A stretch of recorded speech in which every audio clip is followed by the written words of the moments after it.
Fala galera, boa noite, tudo bom? Então vamos esperar o pessoal chegando, né, para poder começar a nossa live. Eu vou esperar o Matheus chegar também para a gente poder iniciar. Fala Wagner, suavão, beleza gente? Fala seu Gil, bem? Fala Gustavo, suavão. E aí Rafa, tudo bem? Luiz?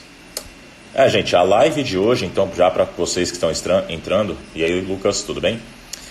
Basicamente, estamos aqui, eu e o Matheus. Fala Japa, tudo bom, irmão? Para discutir um pouquinho de um projeto que a gente iniciou faz um tempo. Salve Renan, e aí Danilo. Que seria o lançamento de um e-book, né, que visa, na verdade, capacitar vocês, né, não necessariamente vocês. E aí Tiagão, suave, fala Darlan, tudo bom meu querido? A respeito de como seria possível organizar dietas, né? Eu vou deixar a live salva, depois se alguém puder, né, tiver a bondade e, como é que fala? Upar no YouTube, tá bom? Seria a ideia seguinte, gente. Então, é um e-book que nós estamos lançando, que é intitulado Bases de Nutrição, Suplementação e, fala Rafa, salve do Brasil para vocês, e Fitoterapia Esportiva. Brian, tudo bom, gente? E aí, Magia? Então, gente, é o seguinte, por que a gente teve esse projeto? Porque, basicamente, nós sabemos que, para muita gente é difícil... Ó, o Matheus chegou. Deixa eu já colocar ele aqui.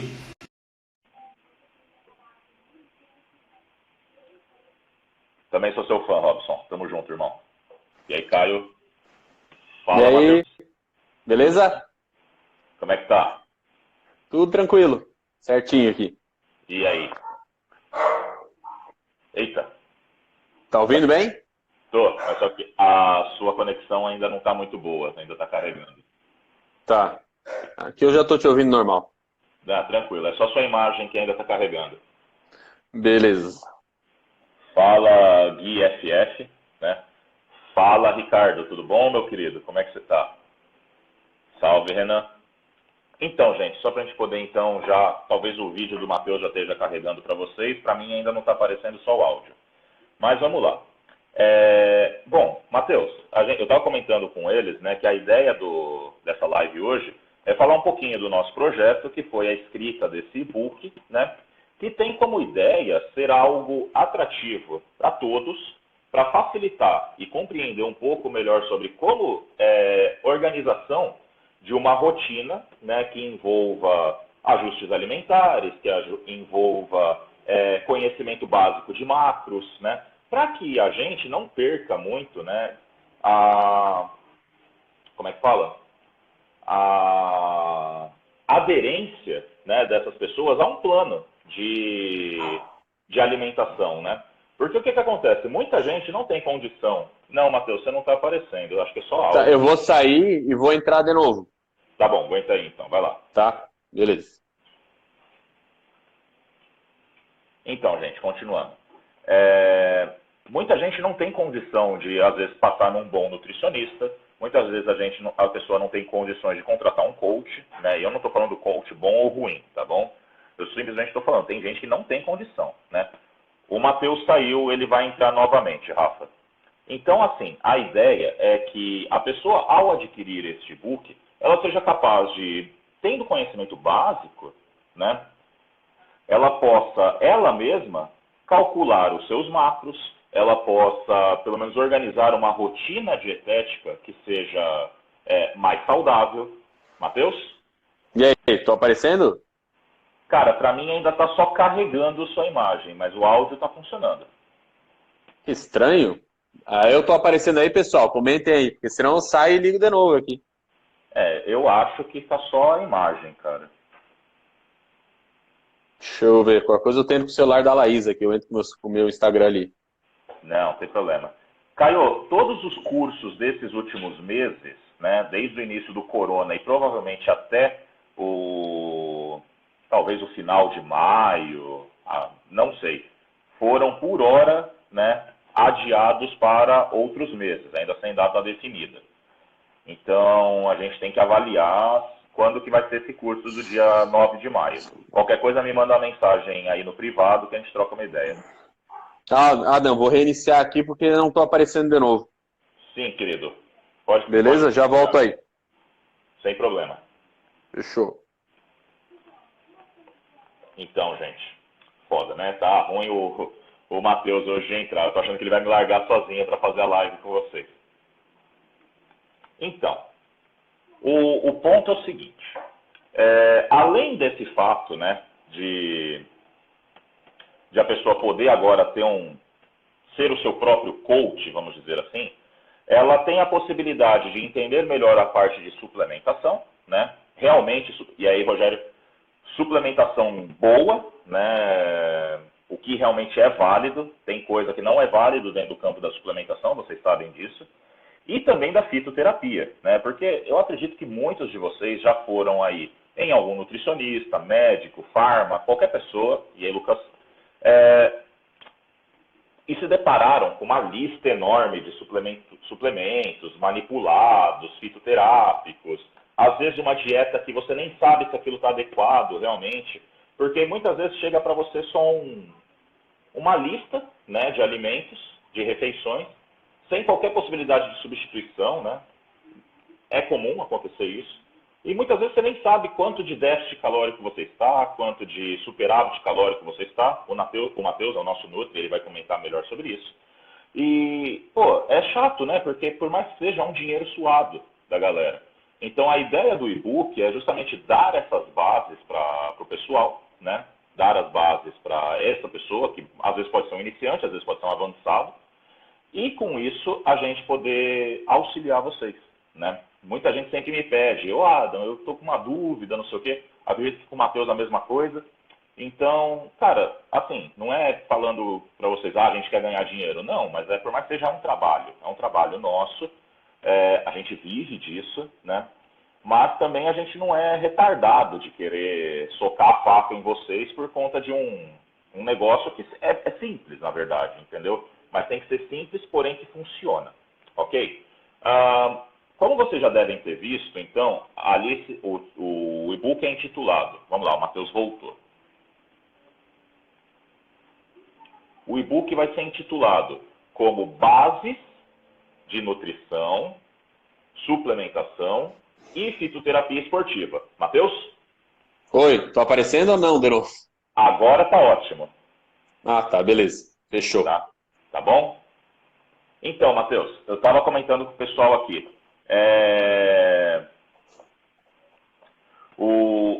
A ideia do nosso e-book, né, não é tipo fazer grana em cima da galera, essas coisas. Na verdade, é uma forma da gente estender um pouco um conhecimento que é básico, né, entender um pouquinho melhor sobre o que são macronutrientes, sem precisar entrar em bioquímica pesada, essas coisas, para garantir que, cara, quem não tem condição de ir até um nutricionista, um médico bom, coisas do tipo, tem a possibilidade de ter uma dieta saudável, porém adequada ao seu dia a dia e de acordo com as suas possibilidades. Por exemplo, eu acredito que é impossível, dentro da alimentação de um brasileiro normal, ele se alimentar todo dia de tilápia e aspargos, né? Sim. Ou então comer queijo da Noruega e coisas do tipo. Por que não trabalhar com coisas do nosso dia a dia, né? Coisas que são típicas do brasileiro, que são arroz, feijão, ovo frito, pão francês e coisas do tipo, né? Além disso, né, nós trabalhamos com empresas de suplementos, né? Eu sou consultor da Aragon Pharma, eu acredito que você seja consultor também de outras empresas, apesar de não se vincular a nenhuma. Mas a gente sabe que dentro do ramo da suplementação existe muita coisa que não funciona, muita coisa que não tem sentido de ser vendida, né? Então, a ideia é que a pessoa, ao adquirir esse e-book, ela também seja capaz de, como é que eu posso dizer, filtrar o que realmente é válido dentro desse campo, né? E o que basicamente não tem evidência científica, não tem respaldo. Assim como na parte da fitoterapia. Você quer colocar um pouquinho para a gente também? Que daí, daqui a pouco, o que a gente faz? A gente abre umas perguntas para a galera sobre o que elas esperam, o que elas não esperam, o que elas gostariam que fosse discutido, né, dentro desse nosso livro. E a gente já dá aqui a letra para a galera, né, que vai ser lançado na sexta-feira. Exato. É isso aí mesmo. O e-book ali ele tem um objetivo bem claro, que é auxiliar de forma prática, de forma que todos consigam entender o conteúdo e sempre baseado em muito respaldo científico e prático, né? Não tem nem o que discutir a experiência prática, principalmente do Adam, que é um dos melhores, se não o melhor treinador de atleta aí do país, da dieta, da questão de suplementação, de fitoterapia. Então, realmente, quem lê ali o e-book vai ter uma base muito boa de como calcular uma dieta, a quantidade de proteína, de gordura, de carboidrato, a importância desses macronutrientes, além de toda a parte de suplementação de fitoterápicos, que normalmente que a gente vê muito, até por parte de profissionais, né? É uma noção totalmente errada das doses, da eficácia, dos possíveis efeitos colaterais. Então, realmente está bem resumido, bem escrito, assim, bem prático para todo mundo conseguir entender, principalmente parte de suplementação e fitoterapia. Fitoterápicos, a gente fez um quadro bastante explicativo, didático, muito fácil, né? Muito didático. Então, realmente vai ser um guia tanto para você, que é uma pessoa que não tem esse conhecimento mais aprofundado em bioquímica e fisiologia, mas até mesmo para o profissional que já tem um conhecimento maior nisso, mas quer uma coisa mais prática, de dar uma lida ali, tá com o paciente, quer saber, será que tal suplemento vai auxiliar? Será que tribulus ajuda no aumento de texto, etc.? Então acaba sendo muito prático dele consultar aquele e-book e em poucas páginas já ter uma resposta ali. Acho que essa é a grande vantagem. Exatamente, cara. Até aqui a Liciane, né, ela deixou aqui que ela já está tentando aprender isso já faz tempo, né? Justamente porque ela já passou em consultas, né, na qual ela recebeu dietas muito inflexíveis, sem substituição, e que é justamente para esse tipo de público que a gente montou o e-book. E evidente, que nem você comentou, para o profissional que quer ter um aporte rápido, né, de evidências científicas que apoiem o uso de determinada substância ou não. E deixando claro, nós estamos falando aqui de suplementação e fitoterapia. Para quem acha que talvez nesse e-book a gente vai discutir outros recursos, principalmente a parte farmacológica, não é esse o ponto. Justamente por quê? Porque mesmo dentro do ramo esportivo, isso é uma coisa tão pequena, né, dentro de todo um contexto associado à parte de alimentação, suplementação, modulação, né, a parte de processos metabólicos, que o uso de recursos ergogênicos é supérfluo, para ser bem sincero. Na verdade, aquela pessoa que acha que isso vai ser o grande diferencial no atleta, está muito errado, né? Até aqui o Thiago, né, ele comentou que está curtindo muito o curso do Matheus, né, na parte de dietas. E, cara, pode ter certeza, vai sair mais cursos ainda, tanto da parte do Matheus quanto da minha parte, e talvez vai sair até um curso nosso juntos, voltado para esse mesmo tipo de público, que vai estar auxiliando tanto o profissional de saúde que trabalha diretamente em consultório, ou ainda o profissional que trabalha em ambiente hospitalar, ou ainda o profissional que, como é que fala, não é necessariamente ligado a esse ramo, mas precisa ter um conhecimento para poder trabalhar de forma multidisciplinar com outros profissionais. Então, por exemplo, exato, o educador físico, o fisioterapeuta, farmacêutico, todos eles têm que saber mais ou menos a mesma língua que tanto nutris, médicos, todos estão conversando, correto? Bom, exato, então, gente, a gente tinha pensado em deixar aberto para vocês, né, fazer dúvidas. Estamos aqui hoje para nesse intuito. Né? Então, eu vou até abrir aqui o quadrinho de dúvidas. Né? É mesmo. Eu quero ver como é que faz isso. Né? Mandem perguntas aí, então, gente. Eu acho que tem esse esquema de quadrinho de perguntas, né? Ou vão mandando pelo chat aqui, se não acharem. Relacionado a suplementação, fitoterapia, até parte do e-book mesmo, se tiverem dúvidas aí, podem ir perguntando que a gente vai respondendo aí. Como o Adam já falou, a gente vai abrir as vendas desse e-book na sexta-feira, tá, pessoal? Exato. Então, sexta-feira a gente vai lançar, a gente vai divulgar aqui no meu Instagram, no Instagram do Ada. Vai ter um valor promocional para os primeiros compradores aí, os primeiros 50 compradores vão ter um desconto, e depois o preço vai aumentar um pouquinho, mas vai ficar bem acessível, realmente, como o Adam falou. O objetivo não é questão de lucro, tanto é que é um valor bem em conta, mas sim até auxiliar na disseminação de conhecimento, informação de qualidade é sempre bom tá ajudando aí. E de ciência baseada em evidências, né? Exatamente. Ó, o Alisson, ele mandou aqui pra gente, falem sobre os probióticos secretos do Dexter Jackson para diminuir a dilatação abdominal. Eu, pra falar a verdade, nunca ouvi falar desses probióticos não, irmão. Cara, também não. Cara, uma coisa que tem que ser revista por muita gente, né, é que dentro do fisiculturismo, principalmente nesse de alto nível, né, um problema muito sério que os atletas tinham era, evidentemente, a questão dos recursos ergogênicos, né, principalmente insulina, entre outros, mas também o que a gente chama de overfeeding ou overeating, né, que é quando o cara tem um saldo calórico muito alto e que acaba levando a, obrigatoriamente, uma dilatação abdominal. Imagine você tendo que ingerir muitas vezes 6, 7, 8 mil calorias por dia, né? Isso dividido em, sei lá, 8 refeições no dia. Como é que ficaria o seu estômago? O que muitos fisiculturistas têm feito hoje é abrir mão. Eu vou dar uma lida então depois na Horsepower. Mas o que muitos fisiculturistas têm feito hoje é abrir mão desse tipo de estratégia, né? E adotar uma postura, vamos dizer assim, mais adequada, né, com relação ao tipo de alimentação que eles adotam, né? Então, por exemplo, se vocês verem ao mesmo tempo, o Phil Heath, ele come igual uma pessoa normal. Ele postou uma foto esses dias lá do almoço dele, foi arroz, carne moída e ovo frito.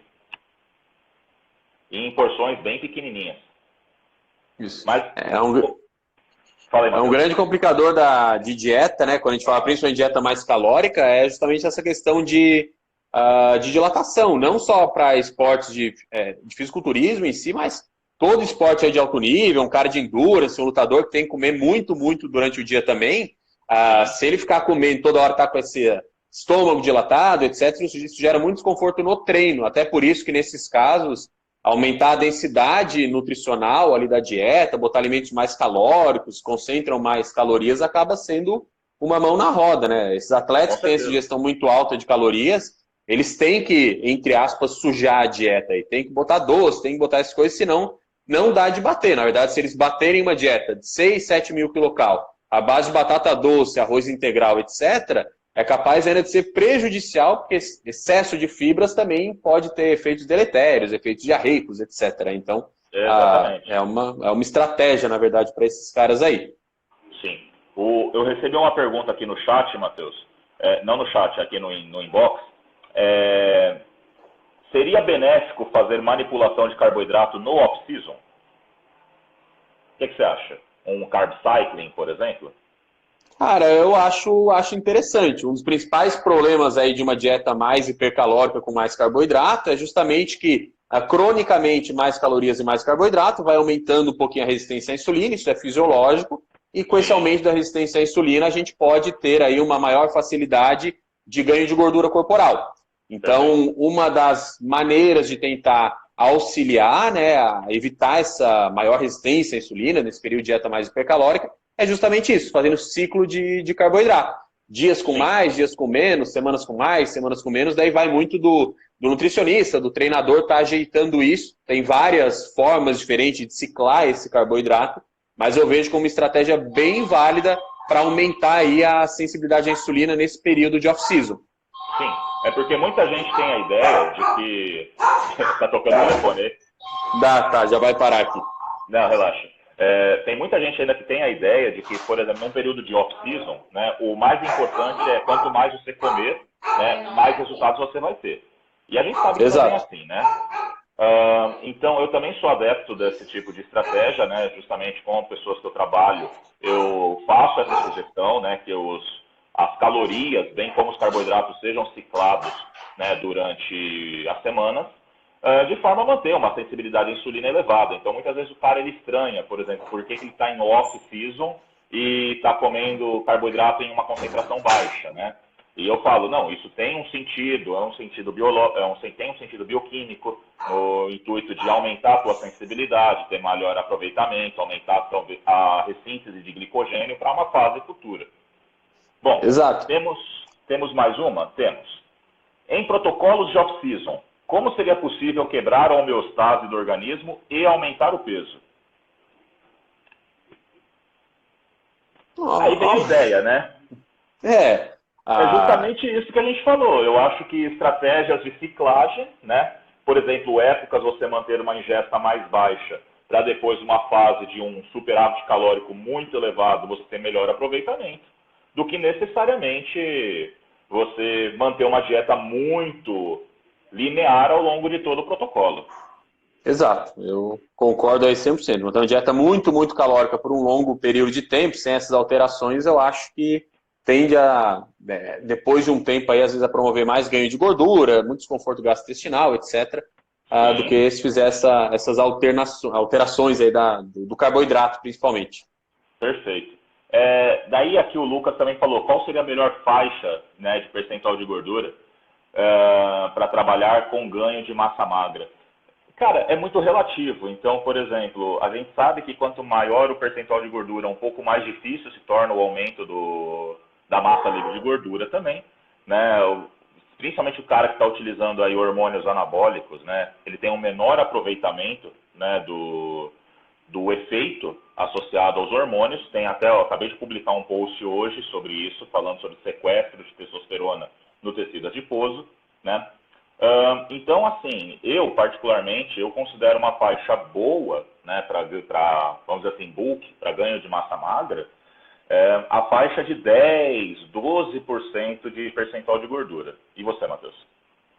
Eu também. A opinião é a mesma. Não é nem um pouco interessante numa fase de booking, o percentual está muito alto, é bem comum pegar. Isso não é nem mais em atleta, às vezes é paciente comum aí que treina pesado, chega em consultório já com 14, 15% de gordura, falando que o objetivo é ganhar massa magra. Isso é totalmente contraprodutivo. É bem comum em homem, né? Já que homem se baseia muito em peso, etc. Então chega um cara, às vezes está com 95, 96 quilos, com 15, 16% de gordura, que é bem alto para um homem pensando em estética, falando que ele quer bater os 100 quilos. Mas daí de nada adianta. Quanto mais gordura a pessoa tem, se a gente vai fazendo uma dieta mais calórica, a chance é muito maior dela ir ganhando cada vez mais gordura.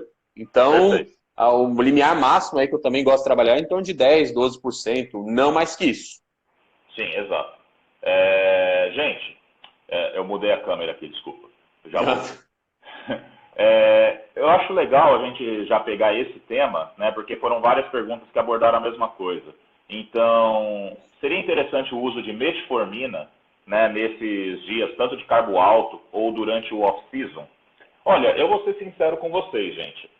Existe a teoria, né, e existe a clínica, e existe a prática do dia a dia. Então, vamos lá. Se a gente pegar a metformina, né, que foram várias perguntas que citaram isso, ela é um agente utilizado para o tratamento lá do diabetes tipo 2, ele aumenta a sensibilidade à insulina, ela é uma biguanida, né? Ela consegue ativar vias, cascatas de sinalização metabólicas, principalmente associadas ao aumento na sensibilidade à insulina, então metabolismo oxidativo, tanto de carboidratos quanto de gorduras.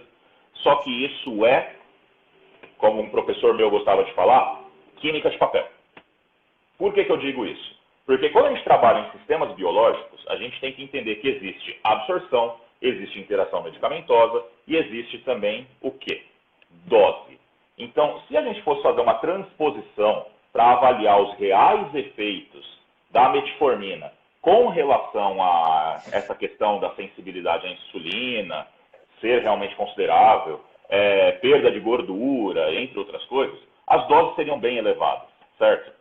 Para a sensibilidade à insulina, nem tanto, porque com doses baixas a gente consegue trabalhar bem com o paciente diabético. Mas só que para esse efeito lipolítico absurdo que muita gente acha que existe, as doses teriam que ser da ordem de 4, 5, 6 gramas. E aí vem aquela coisa.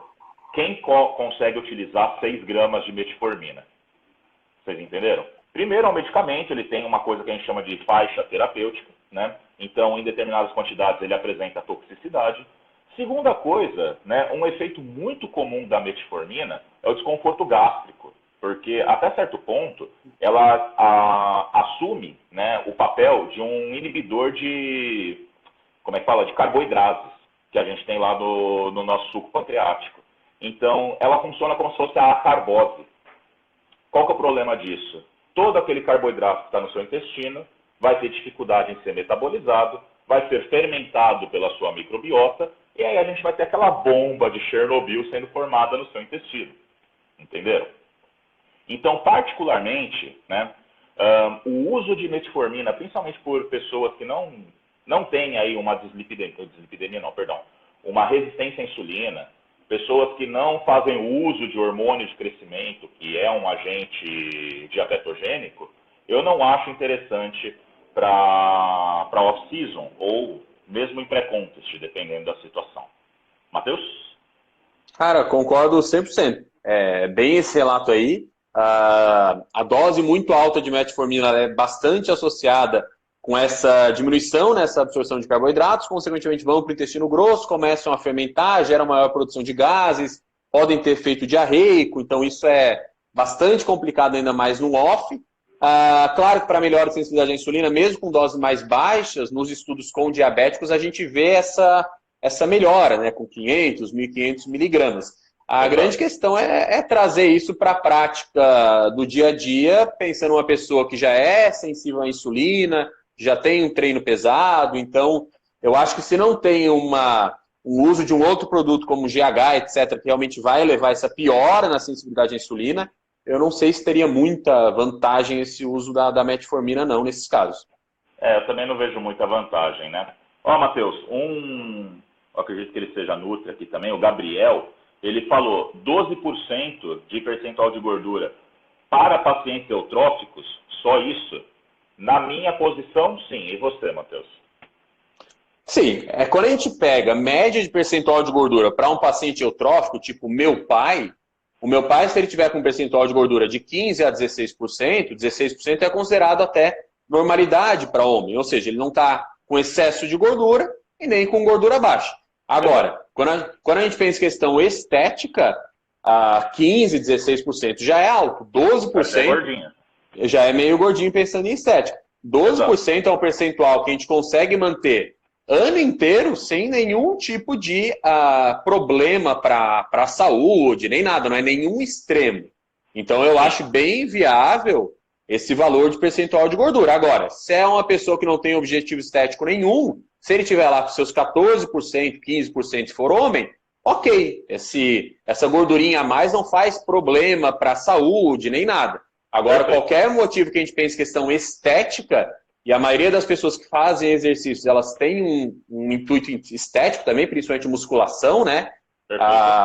12% eu acho que é pelo menos o mínimo aí de percentual, o máximo de percentual para a gente estar trabalhando. Acima disso, já começa a ter mais gordura, é aquele cara que vai se sentir melhor com camisa do que sem camisa. Então, 12% eu acho um valor bem razoável mesmo, bem tranquilo de estar mantendo o ano inteiro. Perfeito. Cara, tem 3 perguntinhas que eu peguei aqui que são diretamente relacionadas com o nosso e-book. Então, a primeira que eu quero falar é a do Ítalo, que ele mandou assim: boa noite, gente, sobre a dieta flexível, seria a tendência para o bodybuilding e para os bodybuilders? Particularmente, sim, e isso é o intuito do nosso e-book. É mostrar para as pessoas o que são realmente macronutrientes, como que é feito realmente uma avaliação, né, básica da necessidade calórica de cada pessoa e como ela pode ser capaz de, no seu dia a dia, evidentemente, a gente não está colocando aqui intuito clínico, qualquer coisa do tipo. É somente a forma da pessoa comer de forma mais saudável. Seria uma recomendação. Tudo bem? Até mesmo para bodybuilders, né? Porque, evidentemente, a gente trabalha com atletas e sabe que por muito tempo se difundiu o conceito de uma dieta muito restritiva, aquela coisa, aquele calvário do atleta. E a gente sabe que não é assim, né, gente? Somos todos humanos, né? Isso já até traz uma outra pergunta que a gente colocou aqui. Falem sobre o uso de doces no pós e no pré-treino. Cara, doces, de uma forma geral, principalmente aqueles que são realmente só doces, né? Não são ricos em gordura, são basicamente carboidratos, entendeu? Então, assim, uma vez absorvidos, esses carboidratos na sua circulação, é indiferente se eles vieram de arroz, macarrão, batata doce, ou se eles vieram de sucrilhos, doce de leite ou qualquer coisa do tipo. Especialmente num momento do dia, né, que seria o seu pós-treino, por exemplo, no qual seu corpo ele está extremamente sensível à captação de nutrientes. Então, não fará muita diferença. Exato. Pensando em qualquer dieta, seja para um atleta ou não, a dieta tem que ser flexível. A gente não consegue manter aí uma dieta muito rígida, muito restrita por um longo período de tempo. Claro, você pode conhecer um ou outro atleta old school, que é o cara que ainda está consumindo batata doce com frango, sem sal, o dia inteiro, 8 marmitas iguais. Ok, isso ainda ocorre, mas é uma pequena parcela de pessoas conseguem fazer isso, e atleta mesmo, que tem uma demanda metabólica muito alta, tem um treino pesado, etc., esse cara pode e deve aí variar um pouquinho mais a questão, principalmente de carboidrato. Pode consumir doces, claro, como o Ada falou, doce que é carbo, né? Porque quando a gente fala em doce, o cara pensa, tomar sorvete. Sorvete é cheio de gordura. Chocolate é cheio de gordura. Sucrilhos, doce de leite é uma base mais de carboidrato. Então, essas pessoas, elas podem e devem usar isso, até mesmo para variar e conseguir manter essa dieta por um maior período de tempo. Porque evoluções de 2, 4 meses não impressionam em nada. Um cara que tinha 15, 16% de gordura em 5 meses, chegar em 8, 6, ok, eu quero ver ele manter isso durante 1, 2, 3, 4, 5, 6 anos. O cara competir uma vez é fácil, digamos assim, né? Agora, quero ver o cara competir 2, 3, 4, 5, 6 campeonatos. Então, para ter essa questão de rotina, de parte crônica, vai ter que ser flexível a dieta, não tem como. Perfeito. Né? Perfeito. É como eu disse, somos todos humanos. Ninguém vive enclausurado dentro de uma caverna, isolado do mundo e sem contato com outras pessoas. A realidade é essa, né? Essa história de mente blindada é o caralho, porque chega um determinado ponto que a pessoa enlouquece sozinha comendo a mesma coisa. E a gente tem que lembrar que a alimentação tem caráter hedônico, gera prazer, gera saciedade, né? Não saciedade somente alimentar, mas gera bem-estar psicológico. Uma outra coisa que também está diretamente relacionada. Qual seria a sugestão de fitoterápicos para a melhora da resistência insulínica? Olha, na minha opinião, eu gosto muito de berberina, certo? Então, a berberina, ela tem ali estrutura semelhante à das biguanidas. Ela também é capaz de sensibilizar vias metabólicas tais como as biguanidas, né? E ela ainda tem potencial anti-inflamatório. Então, tem papers que mostram redução em marcadores inflamatórios, por exemplo, TNF, IL-6, entre outros, na utilização de berberina. Assim como também na melhora à resistência à insulina. Você tem mais algum, Matheus, que você gostaria de colocar? Cara, de suplementação é isso aí, é berberina, a base de fitoterápico, né? Berberina tem uma ótima comprovação científica, melhora bastante. Claro, tem compostos alimentícios, tipo canela, vinagre, etc., que podem melhorar um pouco também, né? Canela tem bastante comprovação. Mas a base de fitoterápico, berberina, ao meu ver, aí é o mais eficaz. Redução de inflamação, tem estudos mostrando também. É bem interessante o uso da berberina nesses casos de resistência à insulina. Na verdade, né, tem ainda outros compostos que estão em fase de estudo, mas que têm uma certa comprovação de dia a dia, até porque a gente tem que entender que fitoterapia ela é uma ciência que começou com a passagem basicamente de pai para filho, por tradição oral, né? Então, até se vocês entrarem no Conselho Federal de Farmácia, tem ali uma parte só dedicada à fitoterapia e medicina baseada em plantas, que discute um pouco desse contexto histórico. Então, a gente sabe que tem alguns efeitos, mas não sabe ainda o mecanismo exato. Por exemplo, a gente tem o jambolão, né? O jambolão aqui do Brasil, também conhecido como azeitona da terra, essas coisas, que ele tem um caráter de proteção ao diabetes também, né? E melhora na resistência à insulina. Como esse mecanismo ocorre, que a gente ainda não sabe. Tudo bem? Matheus, tem algum aí que você viu legal? Cara, tem é muito semelhante ao jambolão, tipo pata de vaca, tem estudos com isso, né? É uma coisa que ainda vai precisar de mais consolidação, mas que talvez daqui a uns anos a gente tenha mais comprovação, porque realmente às vezes a gente não sabe o mecanismo, não é muito bem elucidado. Então, de todos que eu uso mais na prática ainda é a berberina. Berberina é o que eu mais costumo usar. Sim, eu também costumo ver, como é que fala, um bom potencial clínico com berberina. Cara, teve duas, na verdade, que foram bem interessantes, né? Uma é do Gui Orcioli, né, que essa pergunta eu achei muito pertinente, né, que ele fala que diversos livros, né, aulas, o pessoal aborda muito a questão do diabetes tipo 2, né, o resistente, e acabam deixando de lado o tipo 1, que é o... como é que fala? O congênito, que a pessoa nasce com diabetes, né, ou que ela venha desenvolver ainda na infância. Qual seria a melhor estratégia para esses indivíduos, ou seja, os tipo 1? Essa eu vou deixar para você, Matheus, porque você é o cara da nutrição. Cara, então, para quem tem DM tipo 1, uma estratégia muito boa é a questão de contagem de carboidrato. Até porque a contagem de carboidrato, ela vai justamente deixar a dieta desse paciente mais flexível, digamos assim. Ele vai conseguir ajustar as doses de insulina através daquilo que ele está consumindo, né? Ele vai fazer uma equivalência, isso é passado para o paciente, e ele consegue ir adequando. A gente só tem que ter cuidado um pouquinho com essa questão de contagem de carboidrato, porque se esse paciente começar a consumir mais carboidrato e, consequentemente, usar mais insulina para manter a glicemia estável, essa insulina em excesso junto com carboidrato em excesso tem um efeito lipogênico mais significativo. Mas uma estratégia boa de dieta para o paciente com DM tipo 1, explicando como deve ser feita a dieta, é contagem de carboidrato. A contagem de carboidrato é o tipo de estratégia dietética que mais vai flexibilizar e deixar esse paciente com DM1 livre, a ponto de ele saber, putz, agora eu vou comer, vou numa, sei lá, vou comer um doce, etc., ou fazer uma refeição mais fora, então eu tenho que botar mais X de insulina para minha glicemia não descompensar. Então, Perfeito. ensinando isso para o paciente, fazendo essa contagem de carboidrato, acaba ficando bem mais fácil e mais prático. É uma coisa que eu faço com alguns pacientes que eu tenho que tem DM1, eu faço contagem de carboidrato. Realmente a gente ensina para o paciente como ele vai modular essa questão de insulina com o carboidrato da dieta.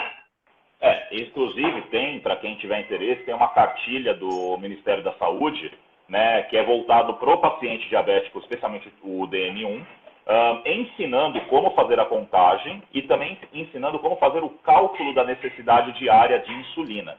Então, tem a ver com o peso corporal, tem a ver com a sensibilidade e a quantidade de carboidrato a ser ingerido por unidade de insulina, ela também pode ser contabilizada com base na medição da destro diária. Então, o indivíduo acorda, já faz a sua checagem, vê quanto que está aquela destro dele de jejum, ou seja, quanto que está a glicemia de jejum, e com base nisso ele é capaz de verificar como está a sua sensibilidade, através de alguns cálculozinhos, e com isso calcular quanto de carboidrato ele vai ingerir no dia, ou quanto carboidrato e insulina que ele vai ter necessidade ao longo do dia. Exato. Essa do Doug Freitas, eu vou deixar também para você, Matheus. Hoje você está ferrado. Que seria, o que vocês acham da dieta cetogênica para segurar massa muscular no cutting? Cara, sendo bem sincero, eu não acho uma opção muito boa. Porque assim, teoricamente, o que a gente tem de teoria? Corpos cetônicos, eles têm um efeito poupador de proteínas. Porque como os corpos cetônicos são utilizados como substrato energético para tecido periférico, tecido muscular, etc., eles vão reduzir ali a gliconeogênese, vão reduzir o catabolismo proteico. Então, ok, corpo cetônico poupa proteína, efeito legal. Agora, a grande questão é qual que é a relevância clínica disso para um cara que tem seus 90 e poucos quilos, 100 quilos e um percentual de gordura baixo. Será que realmente tem esse efeito poupador de proteína tão significativo? Ao meu ver, não. Eu não acho dieta cetogênica interessante para quem faz exercício físico. Eu prefiro trabalhar com dieta com restrita em calorias, com carboidrato mais alto e gordura bem baixa. Sendo bem sincero, eu já fiz cetogênica em um paciente que era atleta, uma mulher que ia competir, mas o complicado é, quando faz cetogênica nesse tipo de paciente, quando ele for carbar, essa cetogênica, que é base em gordura, carboidrato mais baixo por um maior período de tempo, reduz a quantidade de transportadores de glicose, então quando ele vai carbar, ele não vai encher tão bem, vai causar mais desconforto gastrointestinal. Se ele voltar a consumir carbo de uma única vez, ele vai ganhar mais gordura, muita retenção. Eu não acho uma estratégia interessante pensando em questão estética, para quem treina. Só se o cara gosta muito de fazer, daí ok, é uma opção de dieta. Mas eu não acho uma boa estratégia pensando em preservar a massa muscular. O efeito poupador de proteína do corpo cetônico não é tão grande assim, ao meu ver, não. E também não é muito diferente do efeito poupador de proteínas que a gente tem associado ao uso de carboidratos. Então, exato, assim, pensando num ponto de vista não dá para trabalhar com 2 pesos, 2 medidas. Porque, pensando no pré-contest, o cara ele tem que estar em déficit calórico. A gente consegue estabelecer déficit calórico mesmo com uma dieta que pode ser considerada high carb, certo? E mesmo assim, ter preservação de massa magra. Mesmo para atletas naturais, inclusive, né? Muita gente tende a fazer a associação de fisiculturismo apenas com o uso de esteroides, né? Pensando na questão das dietas muito restritivas. Gente, entendam uma coisa. Fazer o uso de esteroides dentro do contexto esportivo, acabou se tornando como se fosse uma muleta do pessoal que não consegue trabalhar bem com a parte dietética. Ou seja, que vivem num déficit calórico extremo, né? Muitas vezes extremo, quando a gente para poder fazer os cálculos de taxa metabólica, entre outras coisas, e vai avaliar quanto que é a ingesta desse indivíduo. A gente vê déficits de 1.000, 2.000 calorias, e a gente só percebe que a única coisa que está tendo manutenção de massa magra nesse indivíduo é pelas altas doses de esteroides. E isso eu, o Matheus, outros colegas nossos, já discutimos muitas vezes. Qualquer idiota é capaz de passar uma dieta imbecil, né, e encher outra pessoa com hormônios, né, e falar que isso é estratégia, e na verdade não é, correto? O pessoal tem mandado umas coisas muito interessantes aqui, cara, umas coisas muito legais.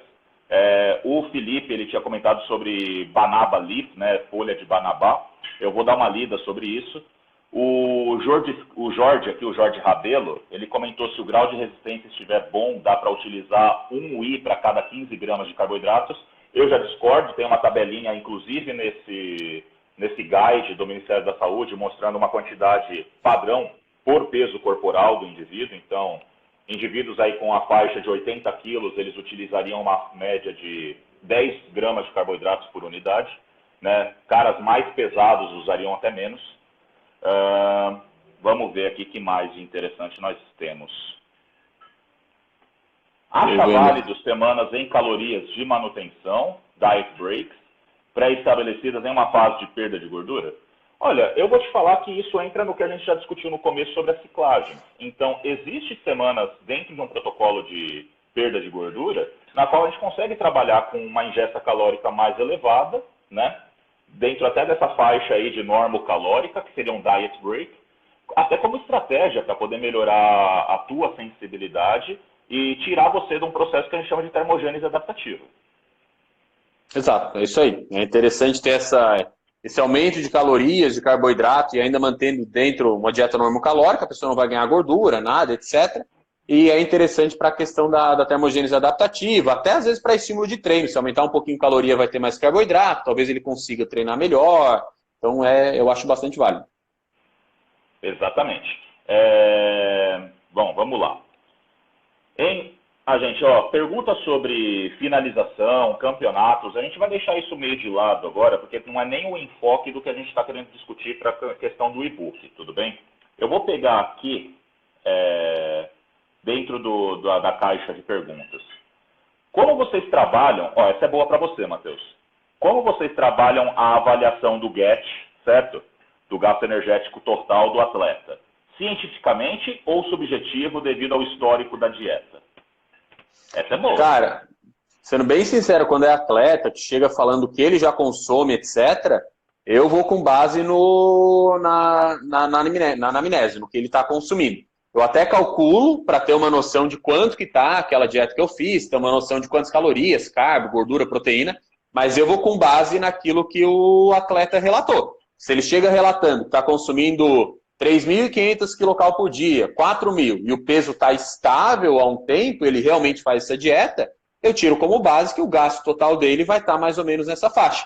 Porque assim, as equações para calcular a taxa metabólica basal, mesmo usando as equações corretas, elas ainda têm erros, e principalmente quando a gente vai ver gasto energético total, que a gente bota fator atividade, aí o erro tende a ser maior ainda, né? Tem o gasto com exercício físico, tem o gasto não relacionado ao exercício, que é o NEAT, que é muito variável de paciente para paciente. Então, em atleta que já tem uma alimentação padronizada, eu sempre uso como base a dieta que ele vinha fazendo. Eu calculo para eu ter uma noção de como vai ficar a dieta, mas eu pego como base aquilo que ele vinha fazendo de estratégia dietética. Perfeito. Isso é perfeito, justamente porque a gente tem que levar em conta o histórico do indivíduo. Às vezes o cara nem chega a ser atleta, mas só que, por exemplo, no seu consultório, aparece um marombeiro típico que gosta de trabalhar com altas quantidades de alimentos, você vê que ele está dentro de um percentual de gordura adequado para aquela quantidade de alimento que ele ingere, e quando você vai calcular o quanto que ele está ingerindo e bate com o GET dele, você percebe que tem ali uma discrepância muito grande. E aí eu acho que entra essas duas variáveis que são super importantes que você comentou. primeiro, o fator atividade, que, sinceramente, na minha opinião, é uma coisa muito subjetiva, né? E, evidentemente, o NEAT, como vocês quiserem chamar, que seria o gasto calórico não associado à atividade física, né? Então, por exemplo, porra, o cara, todo dia ele tem que acordar e correr atrás de um busão. Ele tem que faxinar a casa dele todo dia.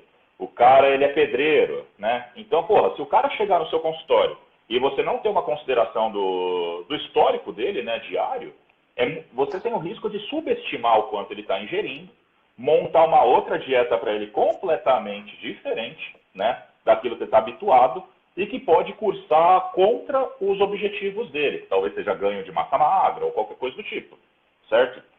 Cara, essa pergunta aqui, ela foge um pouco do nosso contexto, mas não sei, Matheus, se você quiser, ó, falem sobre dieta para bariátricos a longo prazo e a utilização de carbo. Para paciente com bariátrica? Paciente com bariátrico. Então, a dieta do paciente com bariátrica, a dieta inicial vai ser aquela dieta líquida, depois passa para uma pastosa, mas ele falou a longo prazo, né?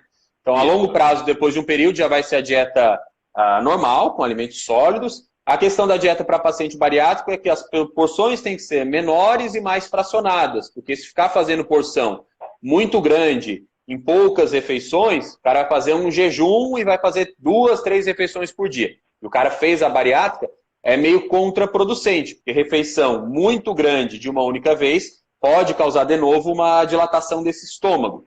Então, cuidado que a gente tem que ter com o paciente bariátrico é evitar refeição muito grande, de uma única vez, porque também gera mais desconforto. A pessoa às vezes vai ter ânsia de vômito, vai vomitar, porque o volume do estômago ele é menor. Então tem que cuidar com isso, refeições menores, mais fracionadas, e principalmente vitaminas do complexo B, em especial aí a B12, porque como o paciente com cirurgia bariátrica tem redução na produção de fator intrínseco, a absorção de B12 dele fica mais limitada. Então tem que fazer suplementação aí crônica de vitamina B12, normalmente tem que passar um multivitamínico para esse paciente que fez bariátrica, é outro cuidado bem importante. Perfeito, perfeito. Não tenho o que adicionar sobre essa parte, até porque você tem um background muito melhor para poder discutir essa questão, Matheus. Cara, o pessoal perguntou aqui se eu estou com problema nos rins. Não, gente, essas minhas olheiras são meio que de família mesmo, eu sou árabe, tá bom? Vamos ver aqui uma outra aqui. Pedro Tonetti. É possível trabalhar com manutenção calórica na densidade do físico, do shape, num off, quando já atingimos o peso planejado, porém o shape não está cheio? Na minha experiência, sim. Muitas vezes o cara ele tem como objetivo final do protocolo dele de off-season atingir, 100 quilos, com 10% de gordura. E aí ele já atingiu isso e a gente quer melhorar a densidade. Perfeito, a gente mantém 100 quilos com 8% de gordura. Exato. Dá para fazer isso? Com certeza dá. Com certeza dá. Então, vamos lá. Deixa eu ver. Eu vou ver aqui na caixa. Porque o pessoal manda tanto na caixa quanto aqui no como é que fala? No chat aqui. Sim. Vale reduzir o estímulo da atividade física visando reduzir a fome? Olha, na minha experiência, eu sempre deixei claro para todo mundo. Quanto melhor você treina, melhor você come. Então, se você tem mais fome, treine melhor e coma melhor. Ingira mais calorias. Eu acho que isso é válido tanto para o praticante recreativo de atividade física, quanto também para um atleta de alto nível. Concordo 100%. É isso aí. Quanto melhor for o treino, mais benéfico é para a saúde, melhor a sensibilidade à insulina. Então, treina pesado para poder comer mais. Sim, concordo. E essa aqui da Dani, ela é muito boa também. Pergunta, bater as proteínas considerando também a proteína vegetal ou somente proteína animal? Ou variar de acordo com o indivíduo, se é atleta ou não, uso de hormônios? Olha, depende da densidade do alimento, né? Então, por exemplo, quando a gente está trabalhando, por exemplo, ervilha, lentilha, coisas do tipo, geralmente a gente tem que considerar realmente a densidade proteica desses alimentos. Agora, via de regra, eu não sei o Matheus, mas o que eu observo é que a maior parte dos vegetais que são usuais da alimentação do brasileiro, eles não são lá muito ricos em proteínas, correto? Por essa razão, muitas vezes as pessoas costumam desconsiderar o aporte proteico fornecido por esses alimentos. Entretanto, quando a gente trabalha aí com dietas vegetarianas, dietas veganas, coisas do tipo, evidentemente a gente tem que levar isso em conta, né? Não tem como trabalhar com outras fontes, né? Eu não vejo necessidade de fazer uma divisão se o indivíduo é atleta ou não atleta, ou também se ele faz uso de hormônios ou se ele não faz uso de hormônios, certo? A gente tem que entender que o hormônio ele só é um facilitador, né, do processo anabólico, mas só que para que o processo ocorra é necessário o nutriente, tudo bem? É a mesma ideia que a gente falou dos carbos. Se vai vir do boi ou se vai vir de uma ervilha, aminoácido é aminoácido. Exato. A questão de contabilizar a proteína vegetal ela tem que ser contabilizada, mas como o Adam falou, acho que o único alimento que é mais comum da gente estar consumindo quase que diariamente, vegetal que tem mais proteína, é o feijão em si, lentilha, né? Mais o feijão ainda. Porque, ok, tomate tem proteína? Tem, mas é muito pouco. Alface tem proteína? Tem, mas é muito pouco. O próprio arroz tem proteína? Tem, mas é muito pouco. Batata é muito pouco. Então, isso talvez, esse pouco ele fica importante talvez para um vegano, aí a gente é mais importante. Agora, para uma pessoa consumir carne, ovos, o que eu realmente contabilizo na prescrição dietética é essa proteína contida em amendoim, em feijão, essas coisas que aí tem uma quantidade proteica maior. Perfeito. Tem uma outra pergunta que é muito boa, porque é o momento que a gente está vivendo agora, de quarentena, que seria... Nesse período, podemos usar o cálculo da taxa metabólica basal ao invés do GET e baixar mais o carboidrato e aumentar o aporte de proteína? Na minha opinião, até pode. Porém, eu acredito que tem gente que, mesmo em quarentena, está mantendo algum ritmo de treinamento. Na minha opinião, seria interessante que a gente pudesse manter o GET, mas só que trabalhar com outro fator de atividade e outro cálculo de NET, ao invés de trabalhar somente com o TND. Exato, até porque tem muito paciente que está conseguindo, não mantém o treino na mesma intensidade, mas está compensando, aumentando o tempo. Então era cara que treinava 40, 50 minutos na academia, agora está fazendo treinos em casa de 2, 3 horas. Às vezes o gasto dele vai continuar alto, né? Agora, se a pessoa está totalmente sedentária, aí é meio complicado. Não é bom parar tudo nesse período, né? Nem que seja flexão, faça todo dia. Exatamente. Gente, para falar a verdade, eu não sei que horas nós iniciamos a live. Eu acho que foi às 9 em ponto. Então, faltam aí 5 minutinhos. Eu vou abrir a caixa para poder ver se tem alguma última pergunta legal para a gente poder responder. Vale reduzir o estímulo da atividade física visando... não, essa aqui a gente já discutiu. Então vamos deixar isso de lado. Gente... De forma geral, as perguntas foram bem pertinentes ao objetivo dessa live hoje, que era trabalhar em cima dos temas que vão ser discutidos no e-book, que estarão presentes no e-book. Talvez essa última aqui, Matheus, transição de uma dieta high carb para low carb e vice-versa em cutting e no bulking. Eu, particularmente, eu não gosto de trabalhar com choque, eu gosto de mudanças graduais, né? Então, assim, o cara está num high carb, vá reduzindo os carbos dele, né, saindo do bulk para manutenção de forma gradual, né, quase como se fosse um desmame, vamos dizer assim. E da mesma forma também, saiu do cutting, né, da perda de peso, e vai para um bulk, faça da mesma forma. Se você vinha consumindo 2.500 calorias no cutting, vá trabalhando de forma gradual até chegar em talvez 3.000, 3.500 e por aí vai. Não vai mudar direto uma semana de 2.500 para a próxima semana para 5.000. Exato, é isso aí. Normalmente nessas transições aí, dieta mais calórica para hipo ou de hipo para hiper, eu vou fazendo alterações semanais, de pouco em pouco, vendo como o corpo do paciente vai reagindo, porque se aumentar muito de uma única vez ou tirar muito de uma única vez, o efeito não é muito interessante. Então é como se fosse, entre aspas, um desmame e daí uma introdução gradativa aí de calorias e de carboidratos. Tem que sempre fazer gradual mesmo. Perfeito. Gente, então, faltam 5 minutos para a gente poder encerrar. A gente queria fazer algumas considerações finais. Então, só relembrando para vocês. Matheus, então, sexta-feira nós iremos lançar o nosso e-book.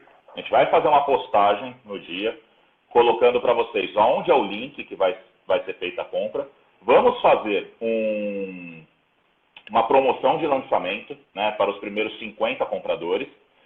Como nós dissemos, o valor ele já é baixo, mas só que ainda por ser lançamento nós vamos fazer um valor ainda mais acessível, então fiquem espertos. Que mais? Como nós dissemos, ele vai funcionar como um guia, desde para a pessoa mais simples, né, que está querendo começar a entender melhor o que comer, o que suplementar, né, e o que vale a pena do ponto de vista de fitoterápicos, até para você que já é profissional e que tem aí a necessidade de, às vezes, fazer uma busca rápida, entender melhor como funciona uma ioimbina, uma ashwagandha, um tríbulos terrestres, que seja. Tudo bem? Matheus. É isso aí, pessoal. Então, sexta-feira, aí, a partir do meio-dia, a gente vai estar lançando o e-book. É só ficar ligado no meu Instagram, no Instagram do Ada. A gente vai estar divulgando o link para vocês poderem acessar e comprar. Valor promocional para os primeiros 50 compradores, então aproveitem isso. É um valor que depois aumenta, mas, como o Adam falou, são valores menores, então é bem tranquilo, bem acessível. E o e-book vai desde para o uso, né? Desde para você que não é da área, mas gosta de ler sobre o tema, para realmente ter noção de como monta uma dieta, como faz uma suplementação, o uso de fitoterápicos, até para você que é profissional e quer, às vezes, ali para o dia a dia ter uma informação mais mastigada, digamos assim, que você tem um acesso mais fácil, bem referenciada, você consegue ali, através do e-book, ter uma base boa para utilizar no dia a dia. Então vai ser bem maleável aí o uso do e-book. Perfeito. E é isso, gente. Então, fiquem ligados, né? Vejam as nossas últimas postagens. Para o pessoal que queria saber um pouquinho mais sobre, evidentemente, recursos ergogênicos e coisas assim, dá uma passadinha no meu Instagram mesmo, vê as minhas postagens, tem bastante coisa legal lá. Para quem acha que eu vou ficar discutindo coisas bizonhas, né? Não é bem assim. Eu gosto de trabalhar muito com essa parte de saúde. E, para quem quiser acompanhar um pouquinho mais também da parte de suplementação, fitoterapia, dieta e coisas do tipo, sigam também o Matheus. O Matheus, para mim, é uma referência hoje no que tange a esses temas na nutrição.